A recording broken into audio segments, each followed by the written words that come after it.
El mar de fuego, volumen 3. Capítulo 43. Necrópolis Abarrak. Necrópolis había cumplido el terrible presagio de su nombre. Cuerpos mutilados se apilaban en los quicios de las puertas, abatidos antes de poder encontrar refugio. Aunque ni siquiera así se habrían salvado, pues las puertas habían sido reventadas, hechas astillas por los muertos, en sus esfuerzos por quitar la vida a los vivos. Y lo habían logrado. El agua que corría por las cunetas estaba teñida de sangre. El fantasma del príncipe Edmund los condujo a través de los sinuosos túneles de la ciudad de los muertos, para evitar la puerta principal, que tal vez se encontraran vigilada. Escaparon de la ciudad a través de uno de los agujeros de rata. Una vez fuera de las murallas, escucharon a lo lejos un ruido sordo y atronador que resonaba en el elevado techo de la caverna y hacía vibrar el suelo sobre el que estaban. Eran los ejércitos de los muertos preparándose para la guerra. Numerosas paucas, aún enganchadas a los carromatos, vagaban por los alrededores de Necrópolis. Los animales estaban perplejos, asustados por el olor de la sangre. Sus propietarios y jinetes estaban muertos. Ahora eran cadáveres abandonados, donde habían caído abatidos, o cuerpos resucitados y conducidos junto a los demás para participar en la contienda. Apple y Jonathan requisaron un carruaje y desalojaron de él los cuerpos de un hombre, una mujer y 2 niños. Alfred montó en el vehículo sin apenas darse cuenta de lo que hacía, dejándose llevar en todo momento, casi siempre por Jonathan, pero a veces ásperamente por Apple. El carruaje se puso en marcha con un traqueteo. La pauca pareció aliviada de que alguien tomara el control de su vida otra vez. Conducía Jonathan y Apple iba sentado a su lado, vigilando. El cadáver del príncipe Edmund, muy erguido, ocupaba el asiento de los pasajeros al lado de Alfred. El fantasma del príncipe hacía de guía y dirigió la marcha hacia el este durante varios kilómetros, en dirección de los cerros de la grieta.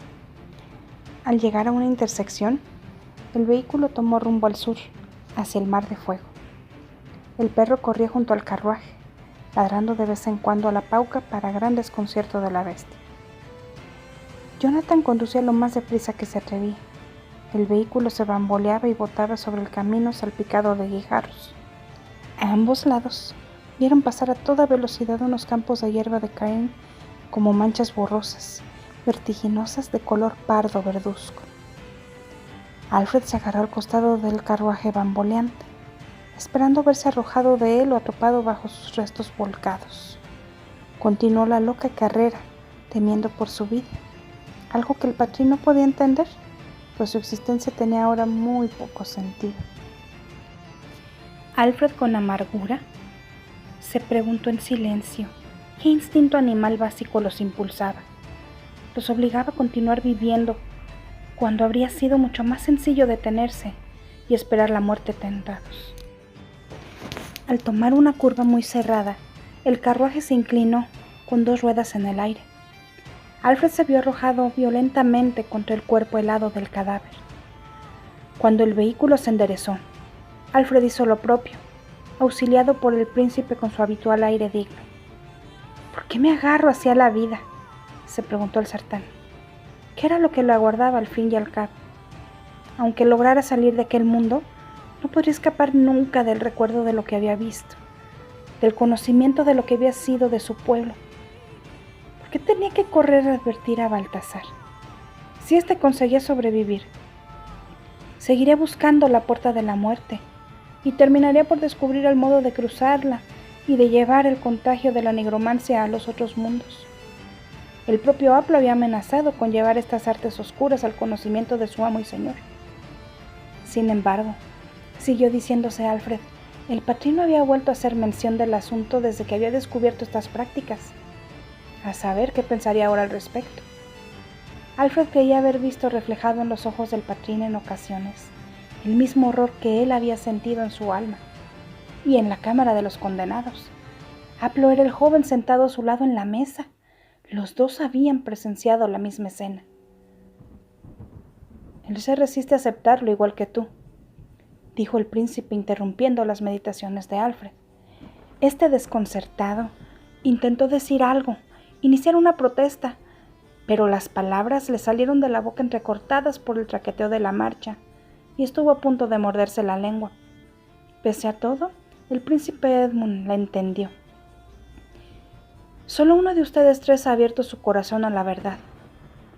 Jonathan no lo entiende por completo todavía, pero está más cerca, mucho más cerca que ustedes. Quiero conocer la verdad, consiguió articular Alfred, escupiendo las palabras entre dientes, con las mandíbulas apretadas para no volver a morderse la lengua. ¿De veras?, inquirió el fantasma, y Alfred le pareció advertir en él una fría sonrisa. ¿Acaso no te has pasado la vida negándola?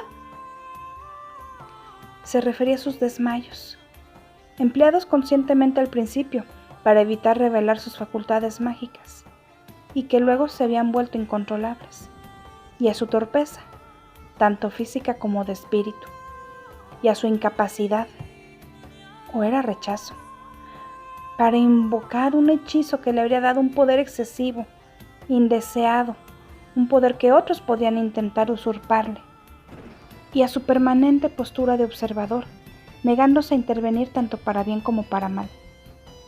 ¿Qué otra cosa podría ser si no?, preguntó al fantasma en tono defensivo. Sí, en cierta ocasión los Mensch hubieran sabido que tenía el poder de un dios. Me habrían obligado a emplearlo para intervenir en sus vidas. ¿Obligado? ¿O más bien tentado? Tienes razón, reconoció Alfred. Sé que soy débil. La tentación habría sido demasiado fuerte.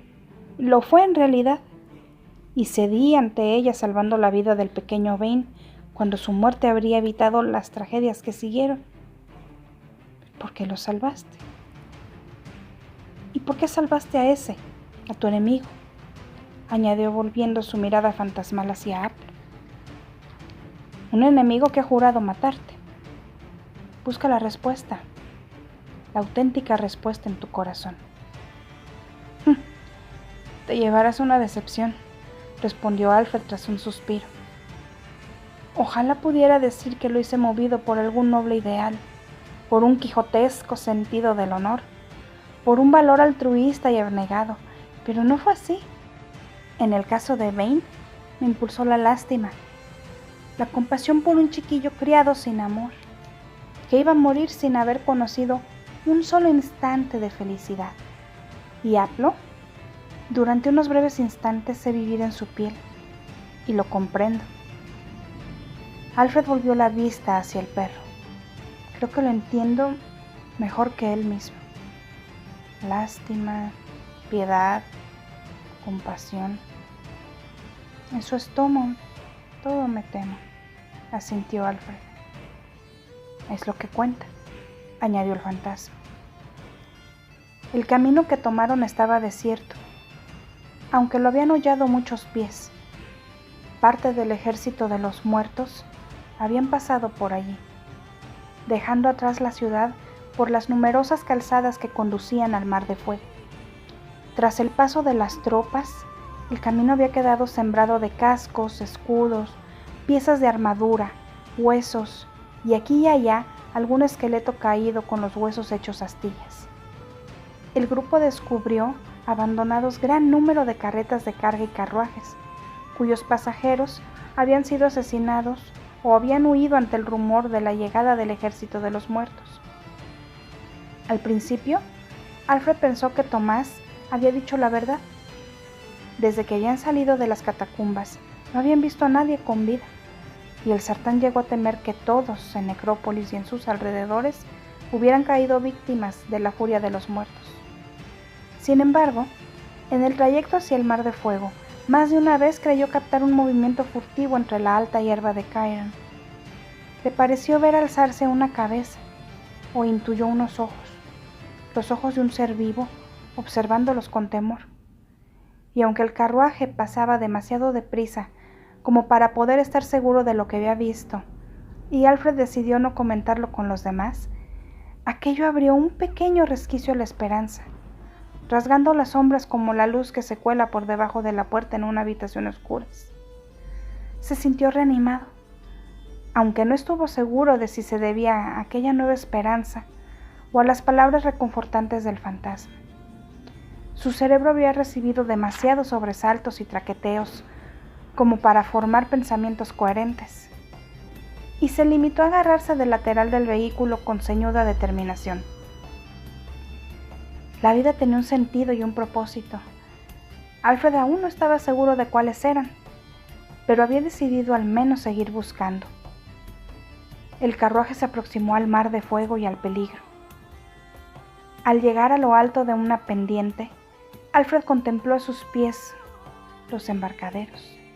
Ahí entre los barcos estaba el ejército de muertos arremolinándose y moviéndose en un gran caos. La escena evocó en él la imagen de una colonia de gusanos del coral invadida por un retoño de dragón hambriento. Al principio, cada gusano se ocupaba únicamente de escapar de las voraces mandíbulas. Sin embargo, después del pánico y la confusión iniciales, la amenaza había unido a los insectos, y estos se habían vuelto en bloque para repeler la agresión. La madre dragón había rescatado a su pequeño justo a tiempo. Aunque en aquel momento reinara el pánico y la confusión en el muelle, un objetivo común los uniría muy pronto. El carruaje aceleró pendiente abajo y se desvió hacia el este para dejar a buena distancia las naves de los muertos. Jonathan forzó a la aterrada Pauca a una marcha agotadora. El ejército y el muelle desaparecieron de la vista. Por fin, la enloquecida carrera llegó a su término. El carruaje se detuvo junto a la costa rocosa del Mar de Fuego.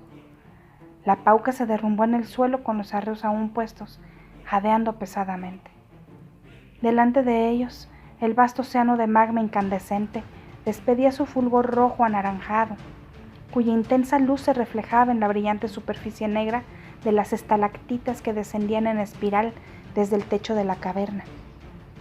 Enormes estalagmitas oscuras contra el fondo encendido del mar de lava formaban un perfil de costa como los dientes de una sierra mellada. Las olas de magma batían contra ellas perezosamente. Una sinuosa corriente de agua, procedente de la ciudad que se alzaba al fondo de la cavidad, caía al mar con un siseo y llenaba luego el aire caliente, infernal, convertido en enormes nubes de vapor.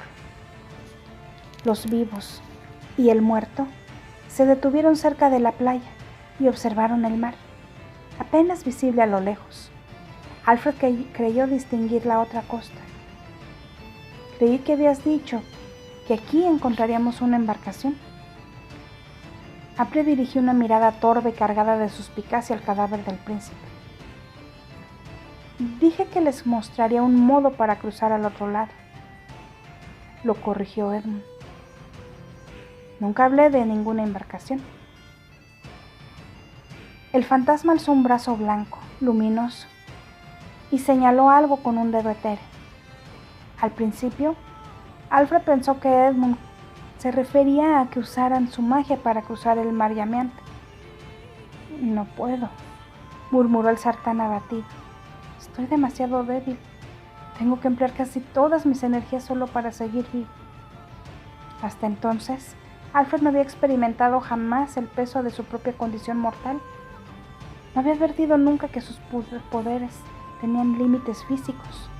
Ahora empezaba a comprender a los sartán de Abarrak, a comprenderlos como había empezado a entender a Apple. Podía ponerse en su piel.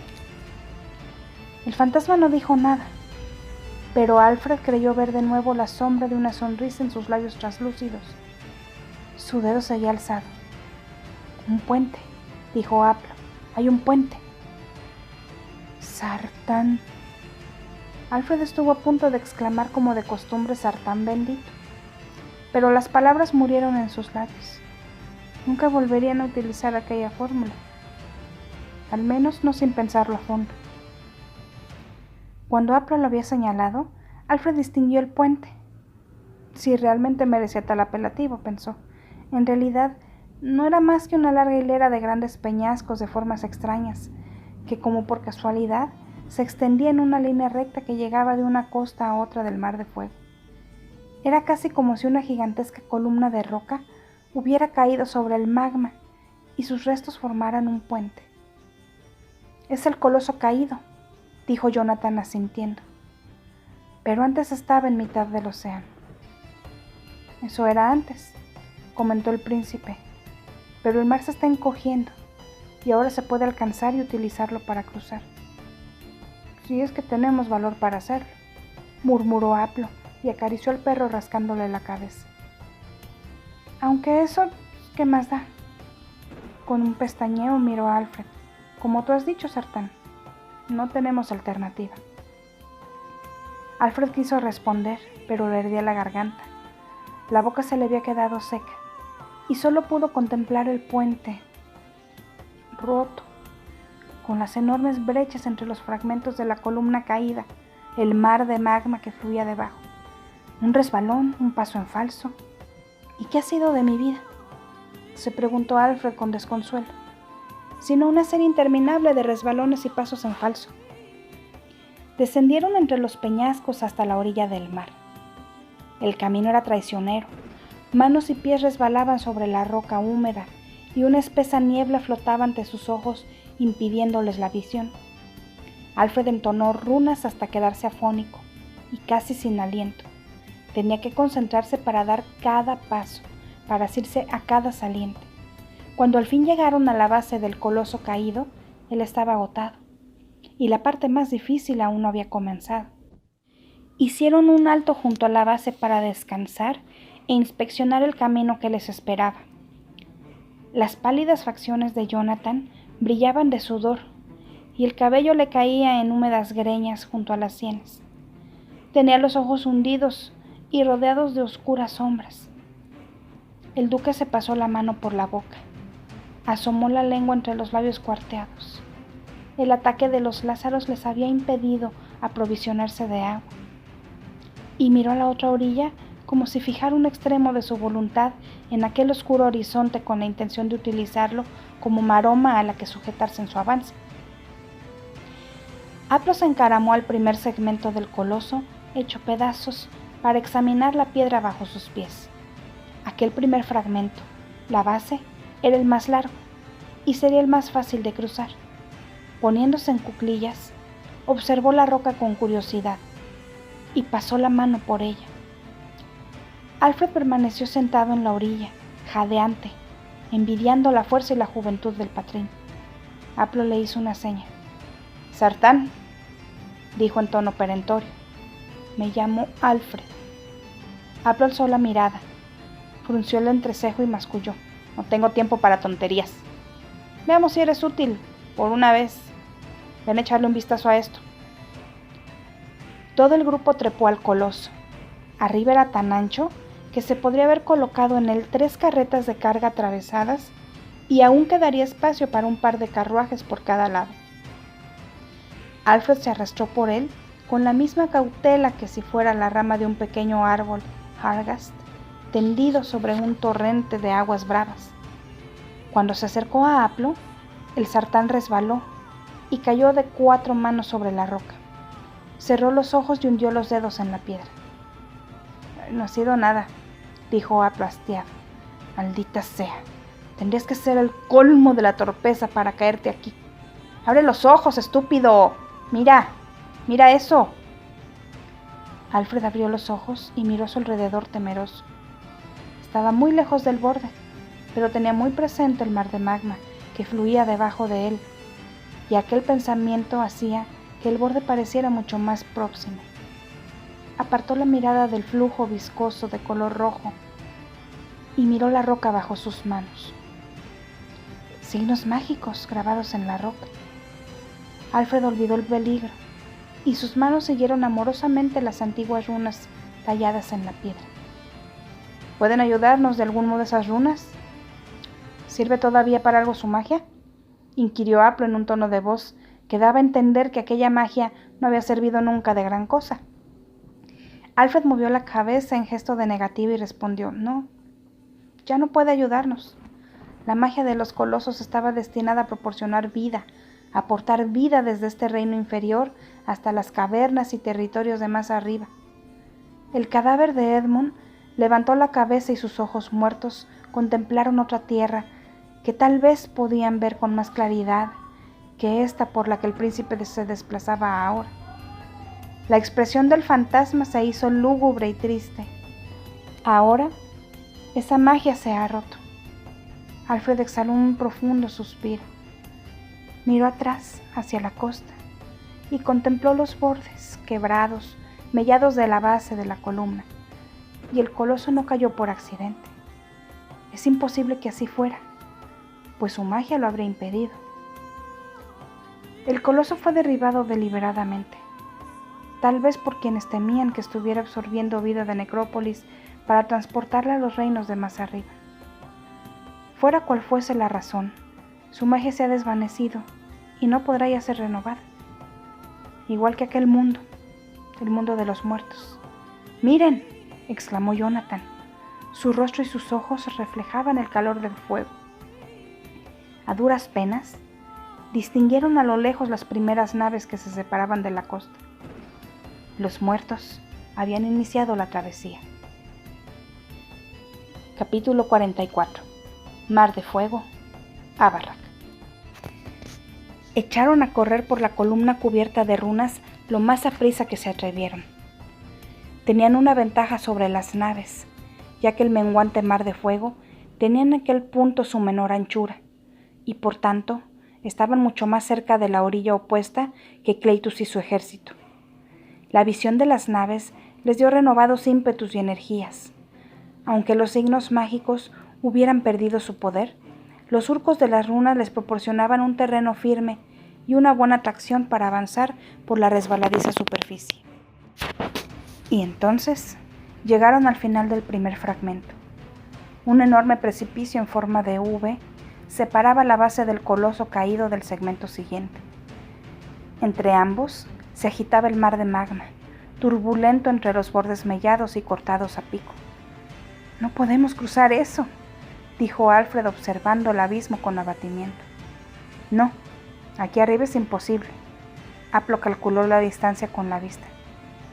«Pero quizá podamos ahí abajo. Incluso tú deberías poder dar ese salto, Sartán». «Pero resbalaré, me caeré, yo...» «Está bien, lo intentaré». A Alfred se le hizo un nudo en la garganta y bajó los ojos ante la mirada furiosa de Aplo. «No hay alternativa», canturreó Alfred una y otra vez en lugar de las runas. Tenía que conservar las reservas mágicas que aún tuviera, y de algún modo la letanía pareció ayudarlo. «Eres un estúpido», murmuró Aplo al escuchar su soniquete.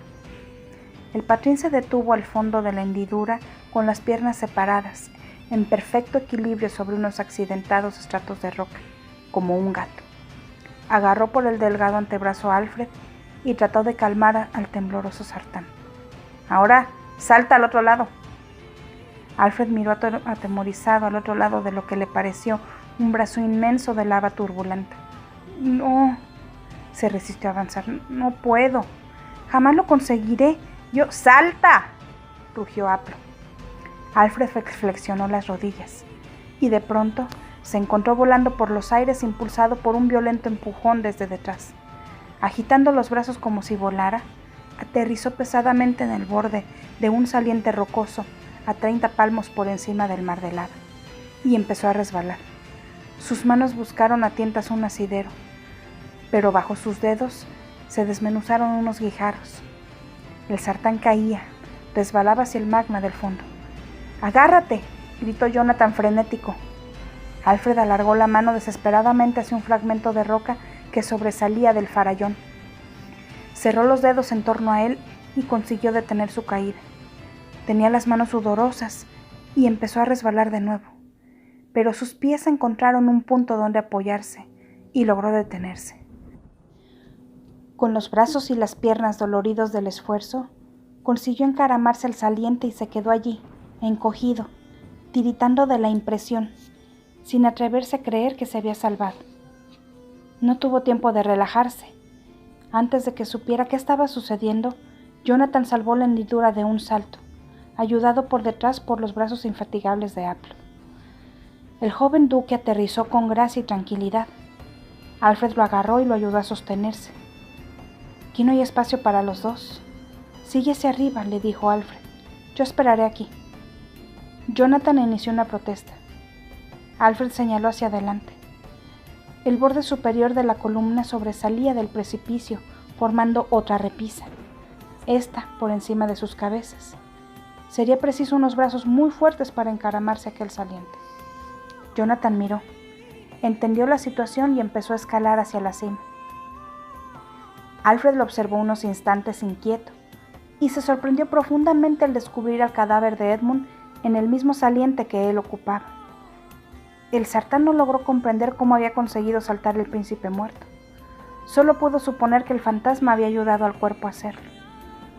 La tenue silueta blanca era como una sombra brillante del cadáver, apenas distinguible de las espirales de niebla que los envolvían. El fantasma parecía tan independiente que Alfred se preguntó por qué se molestaba en arrastrar con él aquel cuerpo muerto. «¡Despierta, sartán!», gritó Aplo. «Sigue subiendo con los demás». «Te esperaré aquí para ayudarte. No quiero tú». Las siguientes palabras resultaron ininteligibles, ahogadas por el estruendo del magma. «¡Ayuda!». Alfred fingió no haber oído nada y esperó impertérrito, agarrado a la roca. Al otro lado de la grieta, Aplo soltó una maldición, pero no había tiempo que perder. Comprobó que el machete que había extraído del muerto en los pasadizos seguía en su cinto y se aseguró de que estuviera bien sujeto. Tensó los músculos de las piernas y se lanzó al vacío, surcando el aire por encima del magma hasta aterrizar como una mosca en el muro, en la roca lisa y sin resaltes debajo de donde estaba Alfred. De inmediato empezó a resbalar. Al otro lado de la grieta, el perro soltó unos sonoros ladridos. Alfred alargó las manos, agarró al patrín por las muñecas cubiertas de runas y tiró de ellas. Una punzada de dolor le subió por el espinazo. Sus músculos se estiraron y sus pies resbalaron sobre el resalte de roca que ocupaba. Estaba perdiendo el equilibrio. Tenía que soltar a Aplo so pena de resbalar de la repisa, pero se negó a darse por vencido. Buscó dentro de sí y encontró unos recursos físicos que nunca había sabido que poseía. Continuó sosteniendo el patrín y en un último y desesperado esfuerzo tiró de él con todas sus fuerzas. Los pies le resbalaron, pero no antes de que hubiera alzado a Aplo en la plataforma. El patrín se agarró a las rocas y a Alfred. Permaneció colgado unos instantes más para recobrar el aliento y terminó de arrastrar el peso del cuerpo sobre el saliente rocoso. Sin previo aviso, el perro cruzó el vacío en un grácil salto y aterrizó junto a los dos, casi desalojándolos del resalte. El animal los miró con ojos brillantes, visiblemente lleno de un inmenso orgullo. «Están cruzando más naves», informó Jonathan desde arriba. «Tenemos que darnos prisa». A Alfred le dolía todo el cuerpo. Los músculos lo mortificaban y notaba en un costado un dolor como si alguien le hubiera clavado un puñal. Estaba lleno de cortes y magulladuras, y se preguntó si tendría fuerzas para caminar siquiera, ni mucho menos para escalar el trecho siguiente. Y no solo eso, ¿cuántos segmentos más de aquel coloso les quedaba por cruzar? ¿Cuántos precipicios, tal vez más anchos que aquel? Cerró los ojos, tomó aire profundamente, aunque no sirvió de ningún alivio para sus pulmones ardientes, y se dispuso a continuar con gesto agotado. «Supongo que ahora debo darte las gracias», empezó a decir Aplo en su habitual tonillo sarcástico. «Olvídalo, no quiero tu agradecimiento», le gritó Alfred. Le sentó bien gritar. Le agradó la sensación de estar furioso y dejar ir la cólera. «Y no te sientas obligado a recompensarme por haber salvado tu maldito pellejo, porque no es preciso que lo hagas. He hecho lo que tenía que hacer y punto». Aplo miró a Alfred con absoluto asombro. Después, los labios del patrín empezaron a torcerse. Intentó controlarse, pero también él estaba cansado, y se echó a reír, y siguió riéndose hasta verse obligado a apoyarse en la pared de roca para sostenerse. Siguió riéndose hasta que le saltaron las lágrimas. Tras palparse la sangre que le caía de un corte en la frente, Aplo se contuvo, sonrió y movió la cabeza. «Es la primera vez que te oigo soltar un juramento, Sart». Hizo una breve pausa y se corrigió. «Alfred». Habían cruzado sanos y salvos una de las grietas, pero solo era la primera de muchas más. Las naves dragones de los muertos, impulsadas a vapor, avanzaban traqueteando por el magma, negras contra el rojo ardiente. Alfred avanzó por la columna e hizo un esfuerzo por no mirar hacia las naves y por no pensar en la próxima hendidura que tendrían que saltar. Se limitó a poner un pie delante del otro, una y otra vez, una y otra vez, y otra vez. «No conseguiremos llegar a la orilla a tiempo». «¡Chit! ¡Quietos! Deténganse», susurró Aplo, interrumpiendo a Jonathan a media frase. Alfred volvió la cabeza a un lado y otro con gesto espasmódico. La alarma que sonaba en la voz del patrín lo despertó del letargo en el que se había sumido su cuerpo dolorido y su mente desesperada. Las rudas tatuadas en la piel de Aplo se iluminaron, y su habitual color azul quedó teñido de púrpura por el fulgor rojo del magma. El perro permaneció junto a su amo, gruñendo, con el pelaje del lomo erizado y las patas rígidas. Alfred miró hacia atrás frenéticamente, esperando encontrar una horda de muertos avanzando tras sus pasos por el coloso caído. Nada. Nadie los perseguía. Nada les obstruía el paso delante. Pero algo andaba mal. El mar se movía, se juntaba y se alzaba. ¿Una ola de marea? ¿De magma? Miró con más atención el mar e intentó convencerse de que era una ilusión óptica. ¡Ojos! Unos ojos lo miraban. Unos ojos en el mar. Unos ojos del mar. Una feroz cabeza roja asomó de las profundidades del magma y se deslizó hacia ellos. Los ojos fijos, sin un parpadeo. Mantuvieron al grupo bajo constante vigilancia. Eran unos ojos enormes. Alfred podría haber entrado en las negras rendijas que tenía por pupilas sin necesidad de agachar la cabeza. «¡Un dragón de fuego!», exclamó Jonathan con un jadeo. «Y así es como termina todo», musitó Aplo. Alfred estaba demasiado cansado para reaccionar. De hecho, su primer pensamiento fue de alivio. No tendría que saltar de ninguna otra maldita grieta. Lisa y afilada, como una punta de lanza, la cabeza del dragón se estiró hacia lo alto. Tenía un cuello largo, estrecho y grácil, rematado por una crina espinosa que recordaba las estalagmitas. Cuando el cuerpo asomó del mar, las escamas despidieron un resplandor rojo muy intenso, pero al contacto con el aire se enfriaron de inmediato y se volvieron negras, con un fulgor rojizo latente en su interior, como las brasas apiladas en una chimenea. «No tengo la fuerza necesaria para luchar con él», exclamó Aplo. Alfred movió la cabeza con gesto de negativa. Él no tenía fuerzas para hablar siquiera. «Tal vez no sea necesario», apuntó Jonathan. «Solo atacan cuando se sienten amenazados». «Pero nos tienen muy poco amor», añadió el príncipe, como he comprobado personalmente. «Tanto si nos ataca como si no, un retraso nos resultaría fatal», intervino Aplo. «Tengo una idea», dijo Jonathan. El duque avanzó lenta y pausadamente por la roca del coloso caído hacia el dragón recién aparecido. «No hagan movimientos o gestos amenazadores».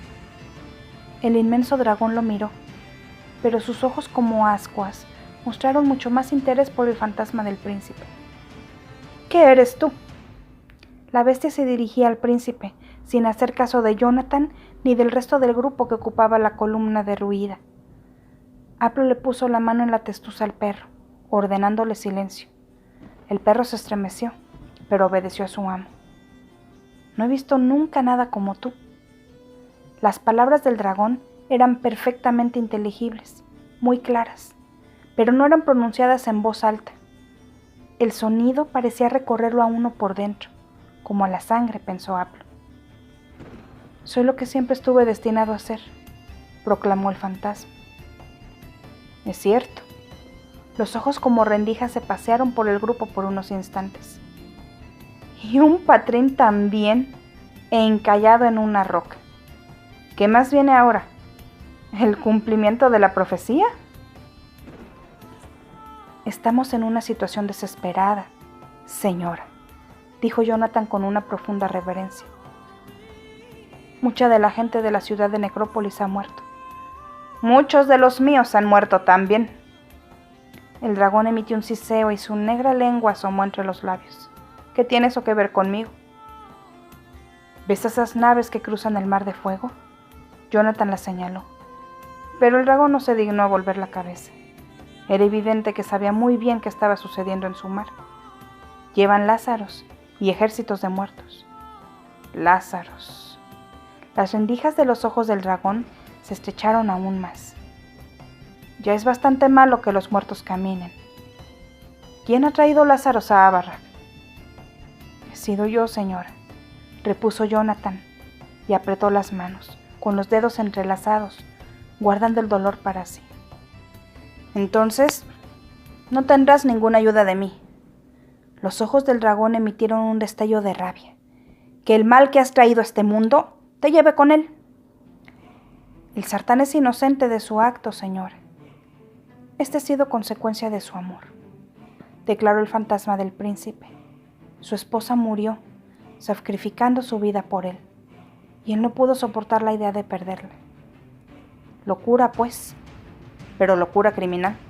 No quiero saber nada más. Quiero poner remedio a lo hecho, señora, declaró Jonathan. Me ha sido concedido el saber para lograrlo. Ahora estoy tratando de reunir el valor necesario. Y se quedó sin palabras. Se le hizo un nudo en la garganta y tomó aire profundamente. Con las manos aún más apretadas, consiguió añadir: mis compañeros y yo debemos alcanzar la otra orilla, antes de que los lázaros y los muertos que los siguen. ¿Y quieres que los transporte?, dijo el dragón. ¡No! Alfred se estremeció de pies a cabeza. ¡Calla! Aplo cerró su mano en torno al brazo del sartán para hacerlo callar. Si nos hicieras tal honor, señor. Jonathan hizo una nueva reverencia. ¿Y cómo puedo estar segura de que harás lo que dices? Quizás solo empeores las cosas. Es de él de quien habla la profecía, anunció el príncipe. Aplo notó un escozor en la mano que agarraba a Alfred. Este vio cómo el patrín apretaba los labios y fruncía las cejas con aire de frustración.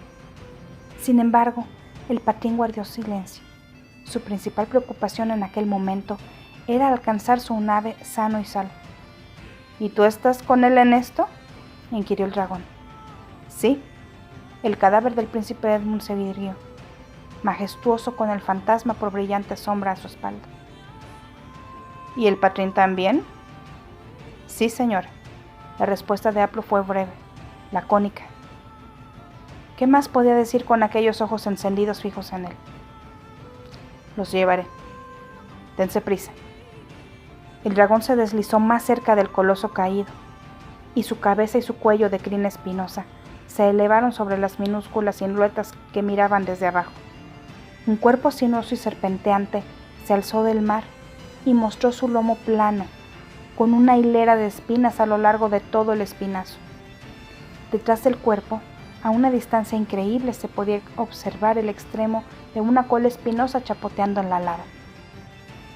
Jonathan descendió rápidamente, agarrado a una de las espinas y ayudándose de ella para sostenerse sobre el lomo. Después bajó el príncipe, cuyo brillante fantasma guió los pasos del cadáver. A continuación fue Alfred. El sartán tocó la crin con precaución, esperando encontrarla caliente. Sin embargo, las escamas estaban completamente frías, duras y brillantes, como cristal negro. Alfred había montado a lomos de un dragón enariano, y aunque el enorme dragón del mar de fuego era considerablemente distinto de los del mundo del aire, no se sintió ni mucho menos tan asustado como esperaba. Solo Aplo y el perro permanecieron en la columna. El patrín contempló con cautela a la inmensa bestia y volvió la vista hacia los fragmentos de columna que tenía delante. como si calculara cuál sería la mejor decisión. El perro gemía, acurrucado tras su amo, procurando evitar en todo instante los ojos del dragón.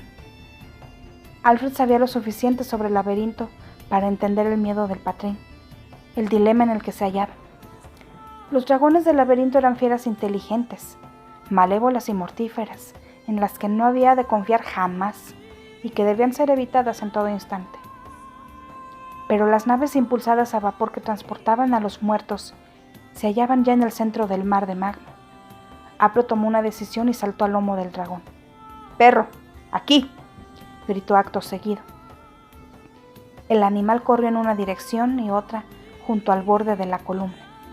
Hizo un amago de saltar, se arrepintió en el último momento y volvió a correr arriba y abajo por la columna cubierta de runas, entre gañidos. «¡Deprisa!», avisó el dragón.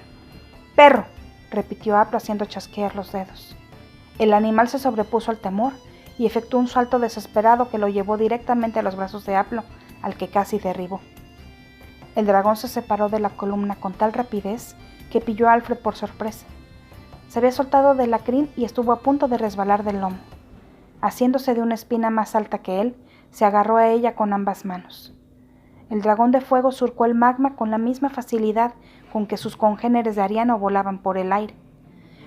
Para avanzar por la lava, efectuaba movimientos serpenteantes y se ayudaba del impulso de su poderosa cola para propulsar hacia adelante el gigantesco cuerpo sin alas.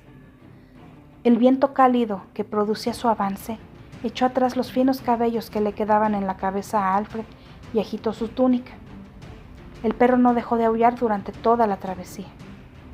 La enorme bestia surgida del magma avanzó en un rumbo que cortaba la trayectoria de las naves y aceleró por delante de ellas. A gusto en su elemento, el dragón alcanzó una velocidad formidable. Las embarcaciones de hierro no podían igualarla, pero ya habían dejado bastante atrás al centro del mar de lava. El dragón se vio obligado a acercarse a la flota y pasó a corta distancia de la proa de la nave insignia. Los muertos los vieron y una lluvia de flechas cayó sobre ellos, pero el dragón navegaba demasiado deprisa como para que los arqueros pudieran hacer diana. «Mi pueblo», anunció el cadáver de Edmund con su voz hueca. El ejército de los muertos de Cain Celeste se hallaba desplegado en los muelles de Puerto Seguro, dispuesto para enfrentarse al ejército de cadáveres de Necrópolis y rechazarlo antes de que pudiera establecer una cabeza de playa. La estrategia de Baltasar era la acertada, pero el nigromante no tenía idea de la existencia de los Lázaros, ni había recibido noticia de lo sucedido en Necrópolis. Se había preparado para una guerra entre ciudades, pero no sabía que ahora la guerra era entre los vivos y los muertos, y no tenía la menor sospecha de que él y los suyos se contaban entre los últimos seres vivos de Abarrak, y de que muy pronto, tal vez, tendrían que luchar en defensa de su vida contra sus propios muertos. «Vamos a conseguirlo», apuntó Aplo, pero no por mucho. Volvió la vista hacia Alfred y le dijo: «Si quieres volver conmigo a través de la puerta de la muerte, ve directo a la nave. El duque y yo llegaremos enseguida». «¿El duque?», repitió Alfred con perplejidad. «No, Jonathan no vendrá con nosotros, al menos no voluntariamente». Y entonces el Sartán lo entendió. «No estarás pensando en ofrecerle una opción, ¿verdad? Pienso llevar al nigromante al nexo. Si vienes conmigo, corre la nave». «Deberías darme las gracias, Alfred», añadió el patrín con una tétrica sonrisa. «Te estoy salvando la vida. ¿Cuánto tiempo crees que sobrevivirías aquí?». Llegaron a la vista de quienes esperaban en la orilla. El cadáver del príncipe Edmund, impulsado por su fantasma, levantó los brazos. Grandes vítores se alzaron en la orilla, dándole la bienvenida. Oleadas de sus soldados cadáveres se echaron a correr por el embarcadero para ayudarlos y protegerlos de un posible ataque mientras saltaban a tierra. El dragón detuvo su marcha entre los muelles y el impulso que llevaba levantó olas de lava que rompieron con estruendo contra la costa. Las naves de hierro de los muertos de Necrópolis llegaron pisándoles los talones, a tan corta distancia que Alfred distinguió en la proa de la nave capitana la imagen cambiante y espantosa de Lázaro de Cleitos. Junto a él, también de pie en la proa de la embarcación, se hallaba el de Hera. Fin del capítulo.